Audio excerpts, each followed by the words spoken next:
کچھ لوگوں نے کہا قالوا سمعنا فتن یذکرہم، ہم نے یہ باتیں سنی ہے کہ کچھ کرے گا ہمارے دیوتاؤں کے ساتھ میں، کوئی حرکت کرے گا، یہ ہم نے ایک نوجوان کی زبان سے سنی۔ یقال لہ ابراہیم، ابراہیم نام ہے اس کا۔ تو حضرت ابراہیم کو ساری بستی والے نہیں جانتے تھے۔ دو باتیں معلوم ہوئی، ایک تو بستی بہت بڑی ہوئی، چھوٹی سی ہوتی ہے، سب ایک دوسرے کو جانتے ہیں، چاہے وہ کوئی اہم آدمی ہو چاہے نہیں۔ جیسے گاؤں کے اندر کسی کا نام لے، کسی بچے کا بھی نام لے، بڑے کا نام سب بتا دیتے ہیں، وہ اچھا اس کا لڑکا وہ۔ تو بستی یہ بہت بڑی بستی تھی، نمبر ایک بات۔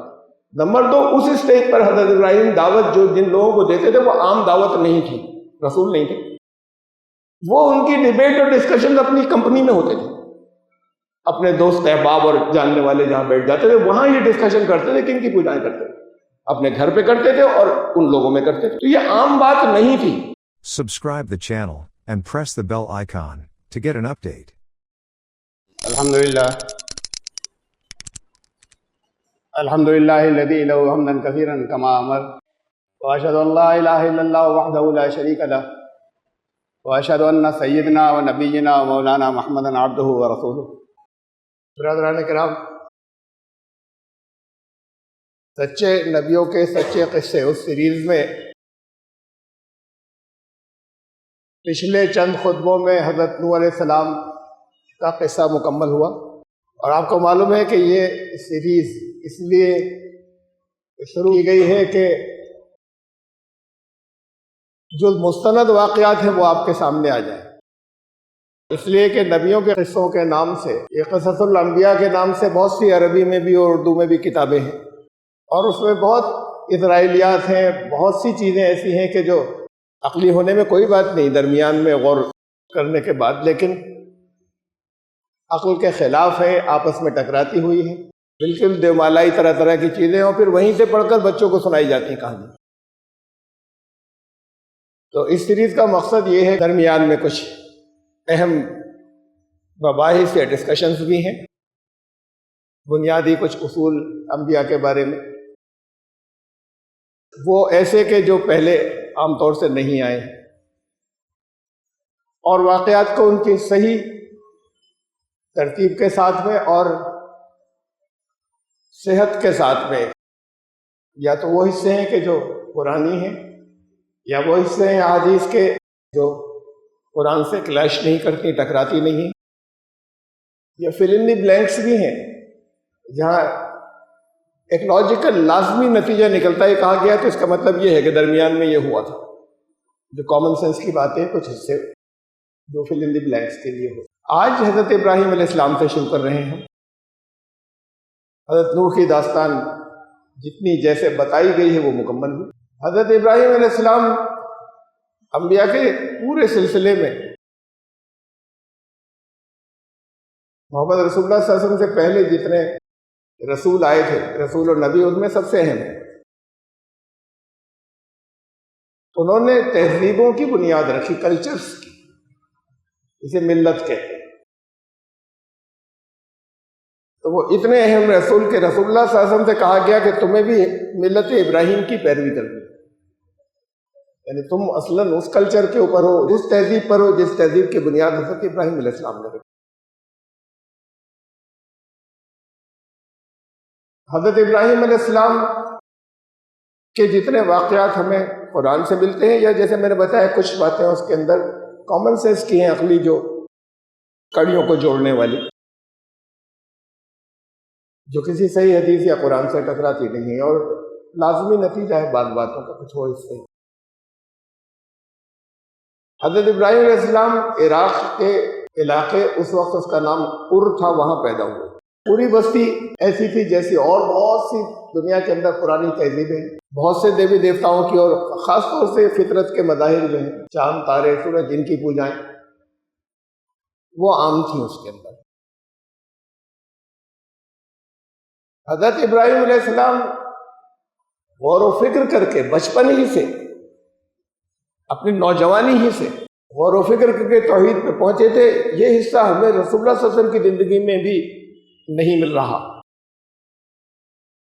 بچپن سے ان سے پاک تھے، توحید پر تھے عملاً، لیکن غور و فکر کر کے جو جیسا بیان ہوا ہے جتنا قرآن میں ہے، مطلب اس حصے کے بارے میں قرآن یا حدیث ہمیں نہیں بتا رہی رسول اللہ صلی اللہ علیہ وسلم کی زندگی کے، اگر ہوگا تو انہوں نے غور و فکر کیا، کائنات پر غور و فکر کیا، اور اس کے بعد عقلی طور پر وہ اس نتیجے پر پہنچے ایک خدائے واحد ہے جو اس پوری کائنات کو چلا رہا ہے۔ نہ صرف یہ کہ اس نتیجے میں پہنچے، بلکہ انہوں نے اپنے لیے اسے مان بھی لیا اور دوسروں کو بھی بتانے لگ گئے۔ یہ دعوت توحید کی ہمیں رسول اللہ صلی اللہ علیہ وسلم کی زندگی میں بھی نبوت یا رسالت سے پہلے نہیں مل رہی، خود تو فطرت سلیم پر تھے، صحیح فطرت اللہ کی طرف سے جو آئی، بلکہ رسول اللہ صلی اللہ علیہ وسلم کے والد بھی ہر طرح کے شرک سے پاک تھے، یہ بت پرستی سے، خود نبی صلی اللہ علیہ وسلم مزاجن ان سب چیزوں سے، ہر طرح کی برائی سے دور تھے، ہر قسم کی۔ بات ہو رہی ہے اس کی، شرک اور ہو جاؤں، اس سے بالکل پاک صاف زندگی تھی، لیکن قوم کو دعوت دیتے ہوں، اپنے گھر والوں کو دعوت دیتے ہوں، نبوت سے پہلے ابو طالب کو، اپنے دادا کو، بچپن تھا، چھوٹے تھے، اس کے بعد حضرت ابو طالب کے دور تک، حضرت عبد المطلب جو ہیں دادا ان کے انتقال تک، لیکن کافی بڑے ہو گئے تھے، جوان ہو گئے تھے، شادی کی عمر تھی ابو طالب جب تھے تو انہوں نے دعوت دی ہو، یہ ہمیں احادیث میں نہیں ملتا، قرآن میں بھی نہیں۔ قرآن میں تو زندگی کے حالات بہت زیادہ نہیں ہیں نبی اکرم صلی اللہ علیہ وسلم، لیکن جو احادیث سے ہمیں آتے ہیں ہم تک، اس میں ہمیں یہ نہیں مل رہا ہے۔ خود تھے وہ کہ جو ہر طرح کے شرک سے دور تھے۔ حضرت ابراہیم نوجوانی ہی سے انہوں نے بات چیت شروع کر دی تھی لوگوں سے، اور کہنا شروع کر دیا تھا کہ یہ سب غلط ہے جو تم کرتے ہو، اور باقاعدہ الفاظ لگاتار یہ ہیں کہ جیسے ایمان نہیں، یقین کے درجے پر، اس یقین کے درجے پہ جس کے نتیجے میں وہ لوگوں کو دلیلیں دیتے تھے۔ اس لیے اللہ نے ان کو جو ہے وہ یہ تھا کہ ملت کی اور تہذیبوں کی بنیاد، انہوں نے کتنے کلچرز کی بنیاد رکھی جو بات کو بگڑ گئے، یہودیت، عیسائیت، وہ ساری تہذیبیں اسی اصل تہذیب میں سے نکلی اور بگڑ گئی تھوڑی سی، لیکن ان کا عزت احترام ان کو اپنا پیشوا، امام، یہ سب مانتے ہیں یہودی عیسائی، حضرت ابراہیم علیہ السلام۔ بلکہ یہ تین بڑے مذاہب دنیا میں جو ہیں، یہودیت، عیسائیت اور اسلام، ان کو دنیا والوں کی زبان میں ابراہمک ریلیجنز کہا جاتا ہے، ابراہیمی مذاہب، ان تینوں کو یونائٹڈ نیشنز کے اندر اور باقی کے اندر ابراہمک ریلیجنز، یہ ابراہیمی مذاہب ہیں۔ یہ میں بچپن کا تذکرہ کر رہا تھا، حضرت ابراہیم کا بچپن کیسا تھا، جب پیدا ہوئے تفصیلات کہیں نہیں ہیں قرآن یا حدیث میں۔ قرآن کے بیانات سے اتنا بہت واضح ہے کہ ان کے والدین بچپن میں ہی گزر گئے، بہت چھوٹی عمر میں، جو ان کے اصل والدین تھے نبی اکرم صلی اللہ علیہ وسلم۔ آزر نے ان کو پالا تھا، جو علاقے کا سب سے بڑا مہن تھا، یہ الفاظ بھی کہیں نہیں آئے، علاقے کا سب سے بڑا مہن تھا، لیکن جتنے قرآن کے بیانات ہیں اور جو واقعات سامنے آتے ہیں اس سے بہت کلیئر ہے اور بہت واضح ہے۔ ریلیجس لیڈر تھا، سب سے بڑا مہن تھا، پیشوا جسے کہتے ہیں۔ اور ایسا ہوتا ہے بہت سی جہاں پر یہ بت پرست تہذیبیں جتنی بھی گزری ہیں، وہاں مذہبی جو پیشوا ہوتے ہیں یا مذہبی جو امام ہوتے ہیں یا مذہبی لیڈر ہوتے ہیں، اور ان میں جو سب سے بڑا لیڈر ہوتا ہے، اس کے بعد اختیارات اب شاہ سے بھی زیادہ ہوتے ہیں۔ شاہ ہوا کرتے تھے بہت سے شاہ، ہمارے یہاں ہندوستان کے پرانے اتنے شاہ کو یا جو کنگ ہوتا تھا اس کو ان کی وہ رسم جس کے اندر تاج وہی رکھتے تھے کہ اگر وہ نہیں رکھیں گے تو وہ کنگ نہیں بنے گا، اور ان کی جو پاور ہوتی تھی، جو اختیارات ہوتے تھے، لوگوں پہ جو ان کا ہولڈ ہوتا تھا، اس کی وجہ سے حکومت کے لا اینڈ آرڈر کی جتنی چیزیں ہیں اور باقی فتوحات، یہ سب چیزیں تو شاہ سے متعلق ہوتی تھی، لیکن اندرونی کنٹرول اور انتظامات میں بہت سے معاملات کے اندر وہ سپریم ہوتا تھا، مذہبی لیڈر، اور شاہ اس کے معاملے میں دخل نہیں دیتا۔ یہ پرانے سارے کلچرز کے اندر رہا ہے، جو جہاں پر یہ مذہبیت بہت بڑھ جاتی ہے اور خاص طور سے بت پرستی وغیرہ سب بہت عام ہوتی ہے۔ تو یہ سب سے بڑا لیڈر تھا، اس کا نام قرآن نے آزر بتایا ہے، اور ہر جگہ اسے باپ کہا ہے حضرت ابراہیم کا قرآن میں۔ اب اسے پہلے اور سمجھ لیجئے، باپ اور والد میں فرق ہوتا ہے عربی میں۔ باپ ایک جنرل لفظ ہے، باپ کا مطلب اصل باپ بھی ہو سکتا ہے، باپ کا مطلب سرپرست بھی ہو سکتا ہے۔ یہ اب الف بے اب لفظ کے معنی باپ، اور والد الگ لفظ ہے، وہ حقیقی وہ جس سے پیدا ہوا وہ انسان، وہ والد ہے۔ تو اب جو ہے وہ والد بھی ہو سکتا ہے، لیکن کوئی اور بھی ہو سکتا ہے، چچا بھی ہو سکتا ہے، کوئی اور سرپرست بھی ہو سکتا ہے، محاورتاً بھی بولا جاتا ہے یہ باپ لفظ جو ہے عربی کے اندر۔ اب ابو ہریرہ بلیوں کے باپ، ان کے یہاں بلیاں بہت پلی ہوئی تھیں، یہ ان کا ٹائٹل پڑ گیا تھا۔ آپ میں سے کسی کو ان کا اصل نام نہیں معلوم ہوگا، حضرت ابو ہریرہ، یعنی وہ نام ایسا مشہور ہوا کہ وہی اسی نام سے سب جانتے، حدیثوں میں ان کے اصل نام سے نہیں ابو ہریرہ۔ تو ابو ہریرہ نام تھوڑی، ابو لہب نام تھوڑی تھا، یہ ٹائٹل پڑ گیا تھا۔ وہ شعلے والا، آگ والا، اس کا چہرہ بڑا لال بھبو کا تھا، تو یہ اس کا ٹائٹل پڑ گیا تھا، اس کا لقب پڑ گیا تھا۔ اب اسی نام سے جانتے ہیں آپ میں سے لوگوں کو ابو جہل کا نام نہیں معلوم ہوگا، اصل ابو لہب کا اصل نام نہیں معلوم ہوگا، بہت اتفاق سے شاید کسی کو معلوم ہو۔ تو یہ اب لفظ جو ہے یہ باپ جسے ہم اردو میں کہتے ہیں، یہ محاورتاً بھی استعمال ہوتا ہے، حقیقت کے لیے بھی ہوتا ہے۔ قرآن نے اب کہا ہے، والد نہیں کہا اسے جگہ جگہ۔ میں بھی آئندہ جو حضرت ابراہیم کا قصہ جہاں تک داستان چلے گی، اس سے آگے بھی اس کے اندر اس کا نام لوں گا تو میں باپ کہوں گا، اس سے یہ مت سمجھیے گا کہ حقیقی ان کا لڑکا، ان کے صاحبزادے تھے حضرت ابراہیم علیہ السلام۔ کیوں؟ عام تصور تو یہی ہے، اس لیے قرآن نے باپ کہہ دیا۔ قرآن ہی سے معلوم ہوتا ہے کلیئر کہ وہ حقیقتاً حضرت ابراہیم علیہ السلام اس کی اولاد نہیں تھے۔ قرآن میں یہ ہے کہ بستی سے جب وہ نکلے نہیں، نکالا گیا، اسی باپ نے نکالا آزر نے، کہ اب نظروں سے کچھ دنوں کے لیے تو دور ہو جا، نہیں تو جان سے مار دوں گا۔ سورہ مریم میں قال سلام علیک، نکل گئے، پھر نہیں آئے اس بستی میں، واپس سلام کیا، اور بڑے لمبے عرصے وہ سب سے بڑا مہان مشرک، قال سلام علیک ساستغفر لک ربی، میں تمہارے لیے مغفرت طلب کرتا رہوں گا اللہ سے، اور کرتے رہے، وعدہ کیا تھا، لیکن ایک اسٹیج پر چھوڑی، روک دی۔ اس کا مطلب یہ ہوا کہ جہاں کہیں بھی گئے تھے اور رکے تھے، وہاں سے بھی کوشش کرتے رہے، معلومات بھی رکھی اور کوشش بھی کرتے رہے دعوت کی یا سمجھانے کی، اور امید برقرار رکھی شاید واپس آ جائے گا، شاید مان جائے گا۔ جب ساری امیدیں ختم ہو گئیں تو قرآن کہتا ہے، یہ دوسری جگہ ہے سورہ توبہ میں، یہ نکل جانے کے بعد کی بات، وَلَمَّا تَبَيَّنَ لَهُ أَنَّهُ عَدُوٌّ لِلَّهِ، ایک مقام ایسا آیا کہ جب انہیں پورا یقین ہو گیا کہ یہ اللہ کا دشمن ہی رہے گا ہمیشہ، تبرأ منہ، اس دن سے انہوں نے براءت اختیار کر لی، دوری، دعا روک دی، اس لیے کہ اجازت نہیں، وہاں تک اجازت ہے جب تک آخری درجے کا یقین نہیں ہو جائے کہ یہ کفر یا شرک پر مرے گا اس پر، آئندہ بھی کبھی ایمان نہیں لائے گا۔ یہ بھی قرآن میں ہے، میں اس کو نہیں لا رہا ہوں۔ اس وقت تک تو دعا کی جا سکتی ہے، سلام کیا جا سکتا ہے، اس کے بعد رابطہ تو ہو جائے گا۔ حضرت ابراہیم نے اس کے بعد ہر طرح کا رابطہ بند کر دیا، وہ دعوت بھی بند کر دی، ان کے لیے دعائے مغفرت بھی بند کر دی۔ فلما تبین لہ، جس دن ان کے اوپر یہ فائنل انہوں نے طے کر لیا، کھل گیا کہ یہ تو انہ عدو للہ، اللہ کا دشمن ہے۔ جب وہاں رہتے تھے تب بھی تو معلوم تھا اللہ کا دشمن، مطلب یہ ہے کہ یہ نہیں آئے گا، یہ دشمن ہی رہے گا، یہ نہیں پلٹے گا، کبھی نہیں پلٹے گا، خوب جانتا ہے، خوب سمجھتا ہے۔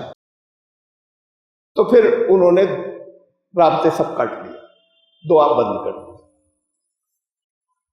لیکن ایک دعا ان کی رہی آخر تک، اور بات کی دعا ہے، کعبے کے تعمیر اور اس کے بعد کی دعا ہے، ربنا اغفر لی ولی والدی وللمؤمنین یوم یقوم الحساب۔ یہاں لفظ والد، اے میرے رب میرے والدین کی مغفرت فرما، یہ دعا تو رہی ان کی۔ اس باپ کے لیے دعا ختم ہوئی تھی، والدین کے لیے رہی، ربنا اغفر لی ولی والدیہ، میری مغفرت فرما، میرے والدین کی مغفرت فرما، اور سارے ایمان والوں کی حساب کے دن مغفرت فرما۔ اب یہ بہت کلیئر ہے، معلوم نہیں باقی سب علم والوں پہ کیوں کلیئر نہیں۔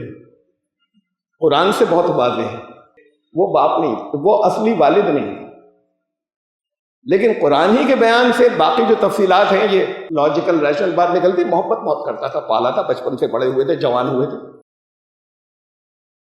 پھر اسی بستی میں نبوت یا رسالت سے سرفراز ہوئے تھے، بہت محبت کرتا تھا۔ جس دن نکالا ہے گھر سے، یہ کہا اب جان سے مار دوں گا۔ غصہ اس بلا کا کہیں آ جائے تو اپنی اولاد سے کہہ دیتے لوگ، یہ نہیں کہا ہمیشہ کے لیے، کہا کچھ عرصے کے لیے میری نظروں سے دور ہو جا، ہمیشہ کے لیے نکل جا، یہ نہیں کہا ہے، کچھ عرصے کے لیے تو میری نظروں سے دور ہو جا ورنہ جان سے مار دوں گا۔ حضرت ابراہیم سلام کر کے رخصت ہو گئے۔ تو محبت بہت کرتا تھا۔ یہ آخری الفاظ کے اندر بھی محبت والا حصہ شامل ہے کہ کچھ عرصے کے لیے، کچھ دنوں کے لیے تو ہٹ جا سامنے سے، اس وقت اتنے غصہ رہے گا۔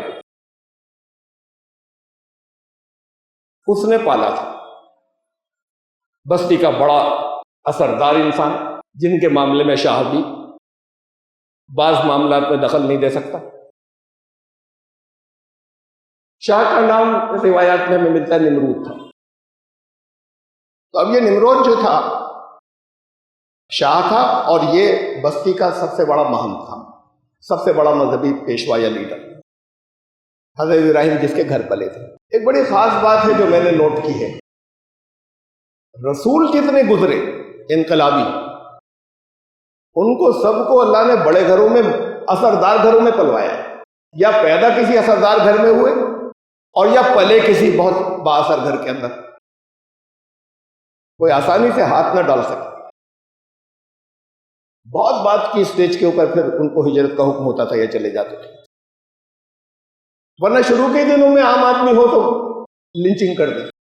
تو یہ سارے رسول، حضرت موسیٰ علیہ السلام کو فرعون کے یہاں پلوایا، غلام قوم سے تھے، پیدا تو وہاں ہوئے تھے، اس طرح کا ذاتی بات نہیں تھا، لیکن اسے بھی نسلی جو وہاں پر تھا اس کے اندر غلام قوم کے اندر پیدا ہوئے تھے، جسے ہم کہیں نیچ، چھوٹی قوم، پیدا تو اس میں ہوئے تھے، اللہ نے پلوایا فرعون کے یہاں، شاہ کے گھر، وہاں ان کی تربیت ٹریننگ ساری ہوئی بڑے ہونے تھے، جیسے شہزادوں کی ہوتی ہے اس انداز۔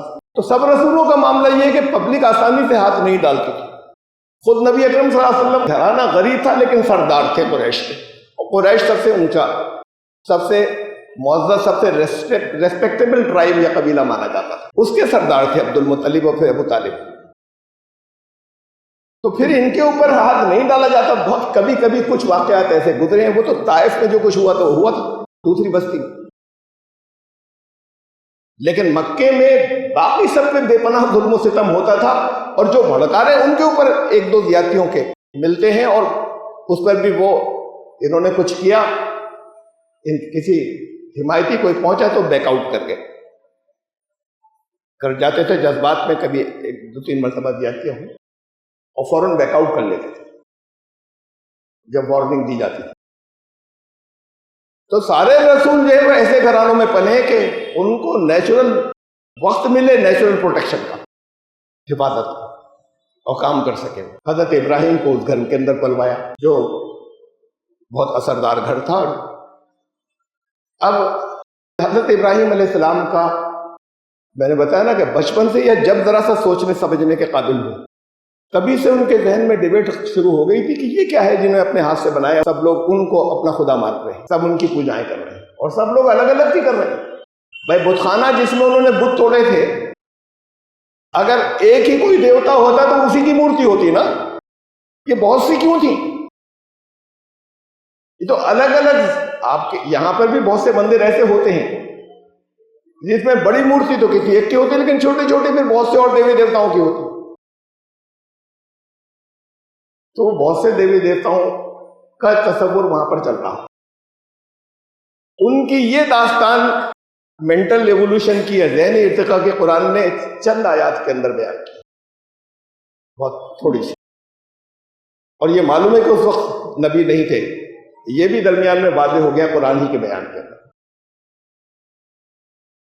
اسے شروع کرنے سے پہلے میں یہ بتا دوں کہ تاکہ یہ معلوم ہو جائے ابھی سے، بات تو سیریز میں آگے آئے گی بت توڑنے کی اور اس کے بعد کے حالات کی، لیکن اس وقت وہ رسول نہیں تھے،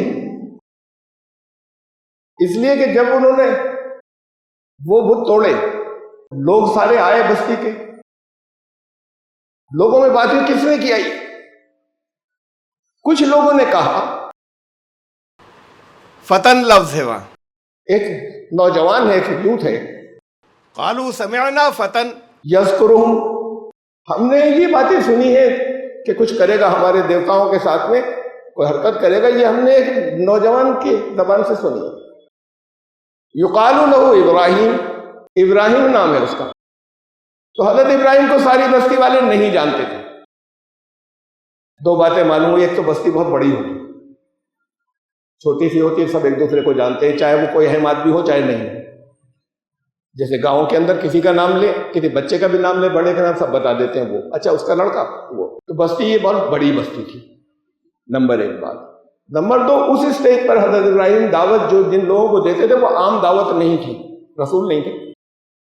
وہ ان کی ڈیبیٹ اور ڈسکشن اپنی کمپنی میں ہوتے تھے، اپنے دوست احباب اور جاننے والے جہاں بیٹھ جاتے تھے وہاں یہ ڈسکشن کرتے تھے، کن کی پوجائیں کرتے تھے. اپنے گھر پہ کرتے تھے اور ان لوگوں میں کرتے تھے. تو یہ عام بات نہیں تھی. اگر عام بات ہوتی تو سب جان گئے ہوتے، ساری بستی والے پہلے. انہوں نے آگے پوچھا کہ یہ کون کر سکتا ہے؟ تو ان میں سے کچھ نے کہا کہ یہ بس ایک ابراہیم نام کا یقال لہ ابراہیم، ابراہیم کہلاتا ہے ایک نوجوان. سمعنا فتح، ہم نے ایک نوجوان کے منہ سے اس طرح کی باتیں سنی. اس سے ہمیں بہت کلیئر ہوتا ہے یہ نقشہ، رسول نہیں تھے، رسالت نہیں ملی تھی. یہ اس دور کی باتیں ہیں جب سب بستی والے جانتے بھی نہیں تھے. آزر کو تو سب جانتے تھے، لیکن کسی کو انہوں نے پالا ہے یہ سب نہیں جانتے تھے. حضرت ابراہیم کو نہیں جانتے تھے. سنا ہوگا کوئی لڑکا ہے پال رکھا ہے. اب حضرت ابراہیم علیہ السلام کا یہ سفر غور و فکر کا قرآن نے چند آیات کے اندر دیا ہے. پہلی بات تو جہاں سے یہ شروع کیا وہاں سب سے پہلی بات یہ کہی، اذ قال ابراہیم لابیہ، جب انہوں نے اپنے ابیہ آزر، جب اپنے باپ آزر سے انہوں نے یہ کہا، حضرت ابراہیم نے، یہ کن کی پوجائیں کرتے ہو تم؟ اتخذ اصناما آلہہ، یہ تم نے ان بتوں کو، یہ پتھر کی مورتیوں کو، مٹی کی مورتیوں کو اپنا خدا بنا رکھا ہے تم نے؟ یہ اپنے گھر میں کرتے تھے. یہ کیا ہے؟ میری نظر میں تو آپ بھی اور آپ کی قوم کے سب لوگ جو ہیں، انی اراک وقومک فی ضلال مبین، میں تو ان کو سمجھتا ہوں سب بھٹکے گئے، تم بھی صحیح راستے پر نہیں. تو یہ باتیں تو گھر میں شروع کی تھی انہوں نے. اب انہوں نے غور و فکر جو ان کا چل رہا تھا اس کا ایک نقشہ دیا قرآن، جس اسٹیج سے گزر رہے تھے. پہلے شروع میں تو ایک رزلٹ بتا دیا کہ وہ غور و فکر سے کس نتیجے پر پہنچے تھے، پھر اس کی ڈیٹیل دی. کہا قرآن نے کہ وَكَذَلِكَ نُرِي إِبْرَاهِيمَ مَلَكُوتَ السَّمَاوَاتِ وَالْأَرْضِ لِيَكُونَ مِنَ الْمُوقِنِينَ، ہم نے آسمانوں اور زمین کا کنٹرول ابراہیم کو دکھایا. نوری، عقل کی آنکھوں سے، رسول نہیں ہے. دکھایا کا مطلب یہ نہیں سب جنت جہنم اور یہ اور سب پیش کر دی گئی. ہم نے ابراہیم کو دکھایا آسمان اور زمین کے کنٹرول کا منظر.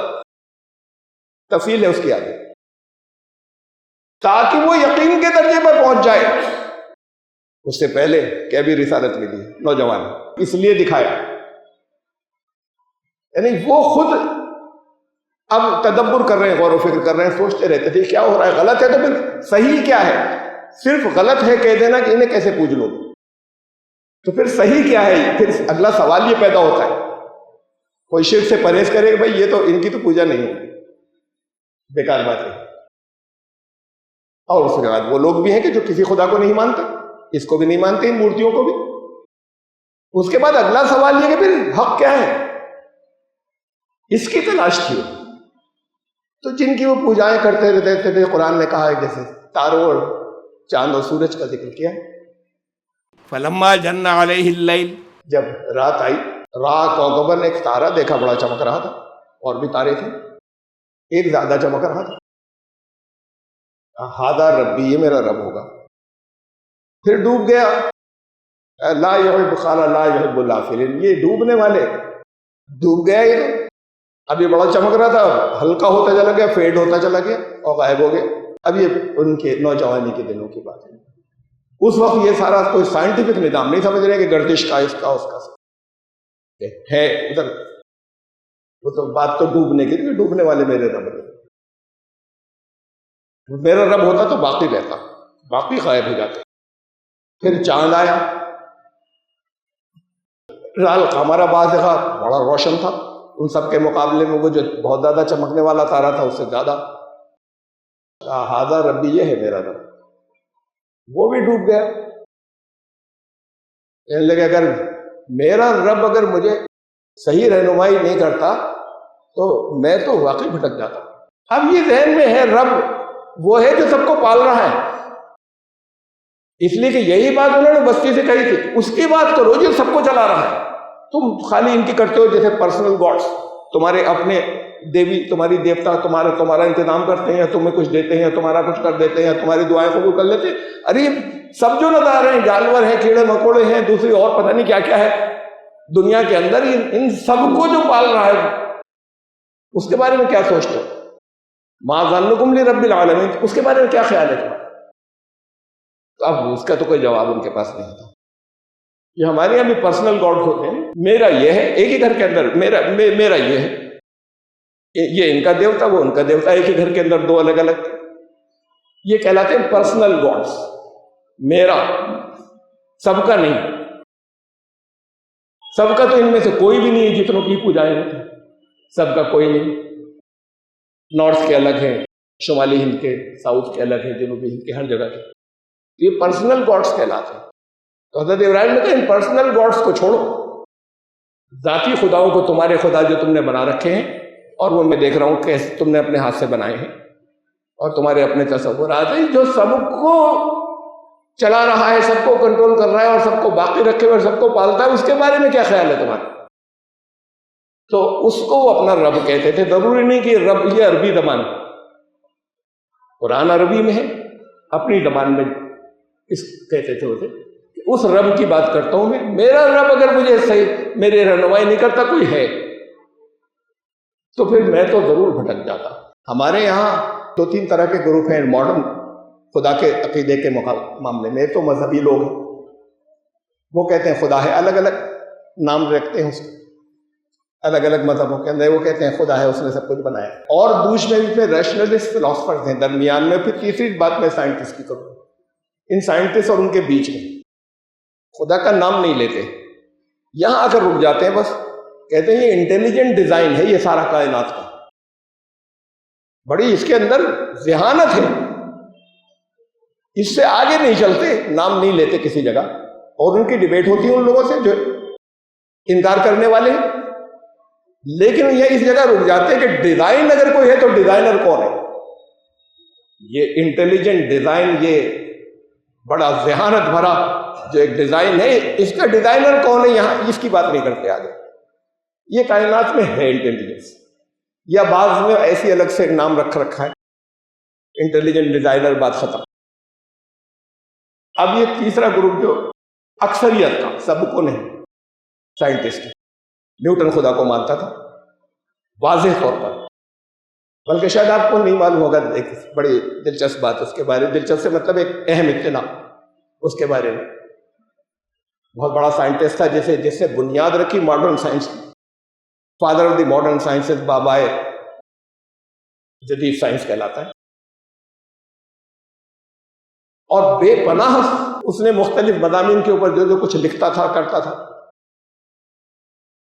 اس نے جو کچھ لکھا ہے اس پر کم لکھا ہے، مذہب پر زیادہ لکھا ہے. یہ عام طور سے لوگوں کو نہیں معلوم. اب عیسائی گھرانے کا تھا، لیکن اس کا صاف انکار کرتا تھا تثلیث کا، ٹرینٹی کا، ایک خدا، 3 خدا.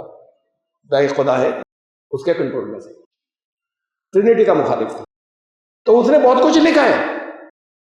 یہاں دنیا میں صرف اس کی سائنٹیفک چیزیں جو ہیں وہ مشہور ہیں. سائنس سے متعلق جو کچھ لکھا ہے، ایک بار تو سب تباہ ہو گیا، جل گیا تھا، پھر دوبارہ سے ہے جو کچھ ہے، بہت بڑا حصہ تو تباہ ہو گیا تھا اس کا جل کر. جو کچھ موجود ہے اس کی بنیاد پر وہ father of the modern science ہے، یہ بابا جدید سائنس۔ اور بھی سائنٹسٹ کچھ ہیں جو انٹیلیجنٹ ڈیزائن کے لیول تک آتے ہیں۔ ان جنرل سائنٹسٹ کہتے ہیں ہم اس چکر میں نہیں پڑتے، یہ فلسفے کی باتیں ہیں، ہم تو جس چیز کو دیکھ اور محسوس کر سکتے ہیں بس اس کی بات کریں گے۔ یعنی اصلی سائنٹسٹ انکار بھی نہیں کرتا، ایتھیسٹ کی طرح، ملحد کی طرح، وہ کہتا ہے یہ ہمارا ٹاپک نہیں، ہمارا ٹاپک ہے ہاؤ تک، یہ کیسے ہو رہا ہے، یہ کیسے ہوا، اس کے پیچھے ہم جاتے ہیں ایسے ہوا، اور اس کے پیچھے کیسے ہوا، ایسے ہوا، ہاؤ تک ہم ہاؤ تک جاتے ہیں جس کے ثبوت ہمیں مل جاتے ہیں۔ ہم وائی پہ کی بات نہیں کرتے، کیوں ہو رہا ہے، مقصد بھی کوئی ہے، ان کا یہ فلسفے کی باتیں ہیں، یہ ہمارا ٹاپک نہیں، ہمارا وشے نہیں،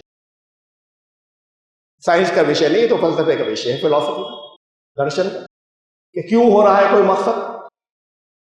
تو سائنٹسٹ کے پاس سے مقصد نکل گیا، بہت بڑی بینکرپسی ہے دیوالیہ، اور یہ دنیا کی اصل ٹریجڈی ہے کہ مسلمان جس وقت ساری دنیا پر چھائے ہوئے تھے اور صرف مسلم سائنٹسٹ تھے دنیا کے اندر کئی صدیوں تک، ان کا زوال ہو گیا۔ کیوں ہوا وہ سب الگ داستان ہے، لیکن ان کا زوال ہو گیا۔ اگر یہی آگے جاتے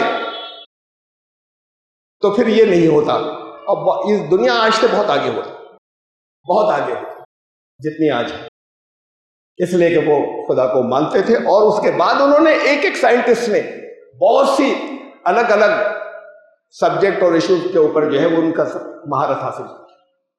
خیر، حضرت ابراہیم علیہ السلام نے کہا کہ یہ جو چاند ہے یہ بھی ڈوب گیا، میرا رب، اب وہ رب لفظ استعمال کر، جو بھی ان کا اپنا انہوں نے کہا دیکھا نہیں لیکن کوئی رب ہے، وہی میرا رب ہے، میرا رب جو ہے وہ اگر مجھے صحیح راستہ نہیں دکھاتا تو میں تو بھٹک جاتا۔ قرآن کہتا ہے پھر سورج نکلا،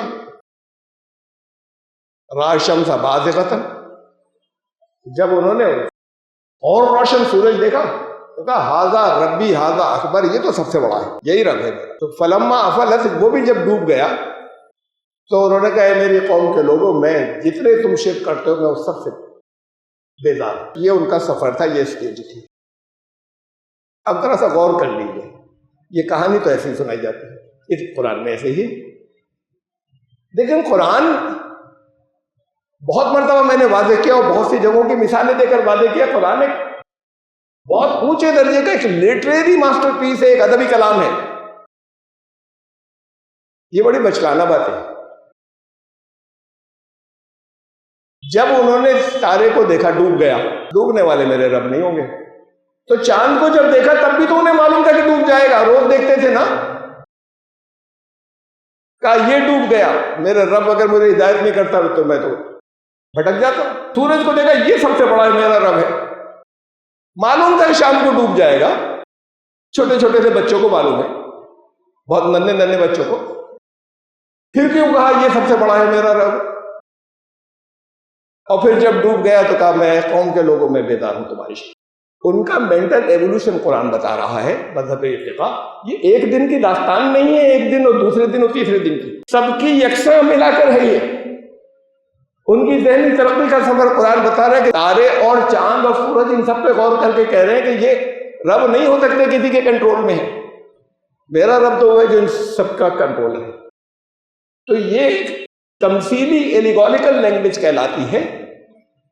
اس زبان کے اندر یہ اس کو ایسے کہا کہ جب تارے کو دیکھا تو یہ کہا، جب چاند کو دیکھا تو یہ کہا، جب سورج کو دیکھا تو یہ الگ الگ نہیں ہے، بلکہ ان سارے قدرتی مظاہر پر وہ غور کرتے رہے کہ یہ تو ڈوب جاتے ہیں، ان کی پوجائیں کرتے ہیں یہ لوگ۔ یہ ایک تمثیلی زبان ہے سب، اور اصل مفہوم جو ہے وہ یہ ہے کہ یہ ان کا اپنا مینٹل ایوولوشن تھا، اس کا سفر تھا جس میں ان تینوں پر بیک وقت غور کر رہے تھے، یا اور بھی دوسرے قدرتی مظاہر کے اوپر، ان کو دیکھ رہے ہیں، ان کو دیکھ رہے ہیں، ان کو دیکھ رہے ہیں، اور غور بھی کر رہے ہیں، خالی دیکھ نہیں رہے تو روز ہوتا ہے، لیکن یہ رب نہیں ہو سکتے، ان لگاتار نکل رہے ہیں اور جا رہے ہیں، پھر آ رہے ہیں، پھر جا رہے ہیں، ان کا کنٹرولر کوئی ہے، وہ میرا رب ہے۔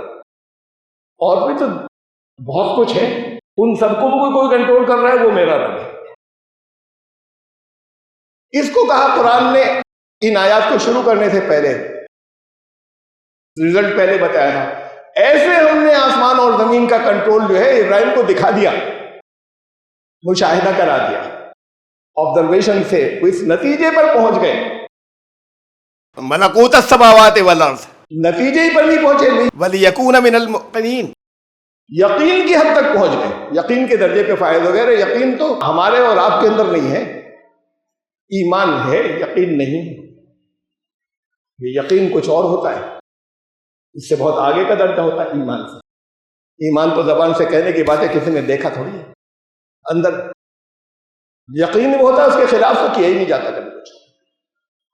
جس چیز سے یقین ہے کہ نقصان ہو جائے گا اس کے خلاف نہیں کرتا، جان بوجھ کر نہیں کرتا ہی نہیں۔ تو ان کو حضرت ابراہیم یقین کے درجے پہ پہنچ چکے تھے، قرآن کہہ رہا ہے۔ ہم نے یہ غور و فکر ان کے اندر ڈالا اور وہ کرتے رہے، اور اس سے وہ یقین کے درجے پر پہنچ چکے تھے رسالت ملنے سے پہلے ابراہیم علیہ السلام۔ اب قوم سے شروع کر دی انہوں نے، میں نے آپ کو اس کی مثال پہلے سے بتا دی، بات شروع کی تھی گھر سے، غور و فکر جاری رہا۔ اس وقت تو بات اتنی تھی، کیوں پوجائے کرتے ہو ان کو جو اپنے ہاتھ سے بناتے ہو، یہی قوم سے کہا قرآن میں۔ تو قوم سے مطلب وہ ان کی کمپنی، ان کے احباب، پوری بستی نہیں، اس لیے کہ ابھی وہ ذمہ داری نہیں ملی تھی، لیکن جن میں بیٹھتے تھے ان سے بات کرتے تھے، ڈیبیٹ کرتے تھے، ڈسکشن کرتے تھے، کیا کر رہے ہو، یہ ان کو کیوں پوچھتے ہو؟ تو انہوں نے کہا ہمارے تو پرکھوں سے یہ چلا رہا ہے، باپ دادا سے سب یہی چلا رہا ہے، اور کیا؟ کہہ رہے اگر وہ کوئی غلط کام کر رہے ہو، گمراہی پہ ہو، تو تم بھی گمراہ رہو گے، سوچو گے نہیں کچھ۔ اس طرح کے ڈسکشن قرآن کہہ رہا ہے ان کے ہوتے تھے، اور یہ اپنی اس کمپنی کے اندر۔ اب پھر یہ چلتا رہا، اور اس کے بعد پھر وہ بڑا واقعہ پیش آیا جو آپ سب نے بچپن سے سنا ہوا ہے۔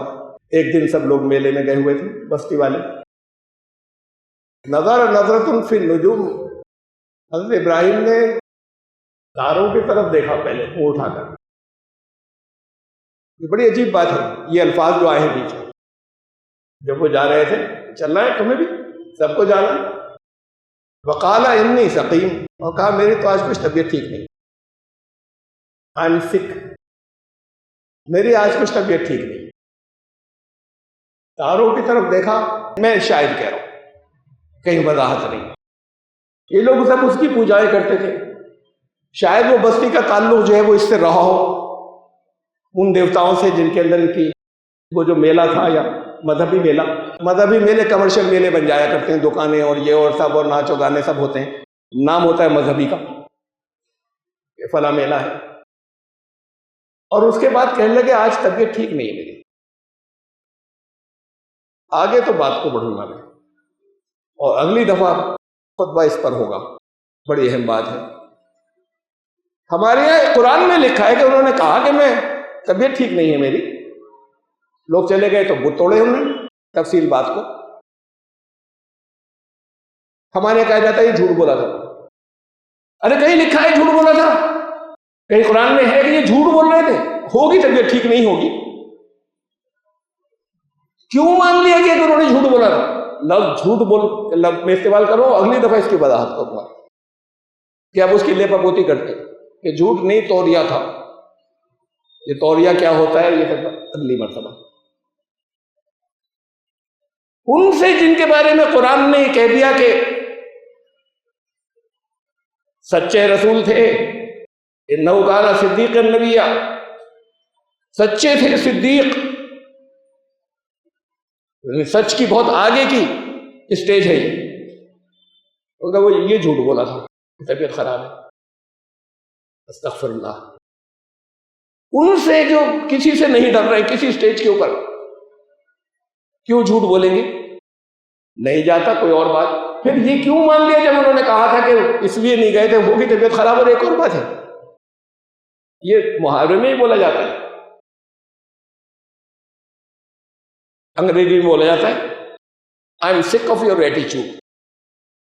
ارے میں تو بیمار ہو گیا تمہاری باتیں سنتے سنتے۔ انگلش میں تو بہت بولا جاتا ہے، اسے لفظ بیماری سے تعبیر کیا جاتا ہے، بیزاری کو۔ ارے سنتے سنتے نا دماغ خراب ہو گیا، دماغ تو ٹھیک ہوتا ہے، خراب ہو گیا تو پاگل ہو گئے. دماغ میں تو ذرا سی خرابی ہو جائے تو پاگل.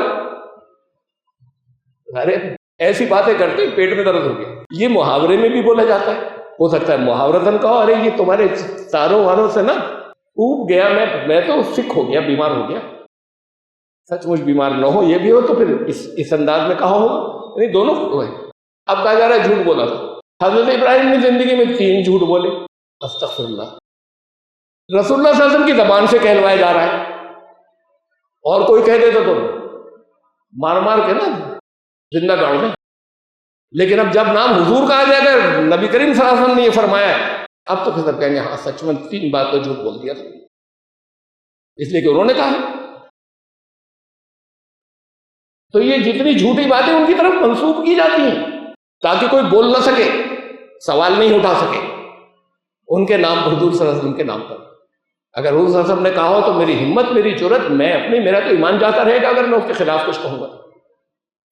لیکن اب تو مجھے معلوم ہے کہ کتنی ہی چیزیں جھوٹ جو ہے حضور صلی اللہ علیہ وسلم کے نام سے کر کے ڈال دیے گئے, اور نام پر ان کے ڈالتے کہ پھر کوئی زبان نہ کھول سکے, کوئی سوال نہ اٹھا سکے. انشاءاللہ زندگی رہی تو یہ آئے گا. پہلے حضرت ابراہیم کے نعوذ باللہ وہ جو 3 جھوٹ کہے جاتے ہیں, پہلے ان کی تفصیل اور پھر ہم ان کی داستان میں آگے چلیں گے. بارک اللہ لنا و لکم فی القرآن العظیم انہ تعالی جواد کریم ملک البر.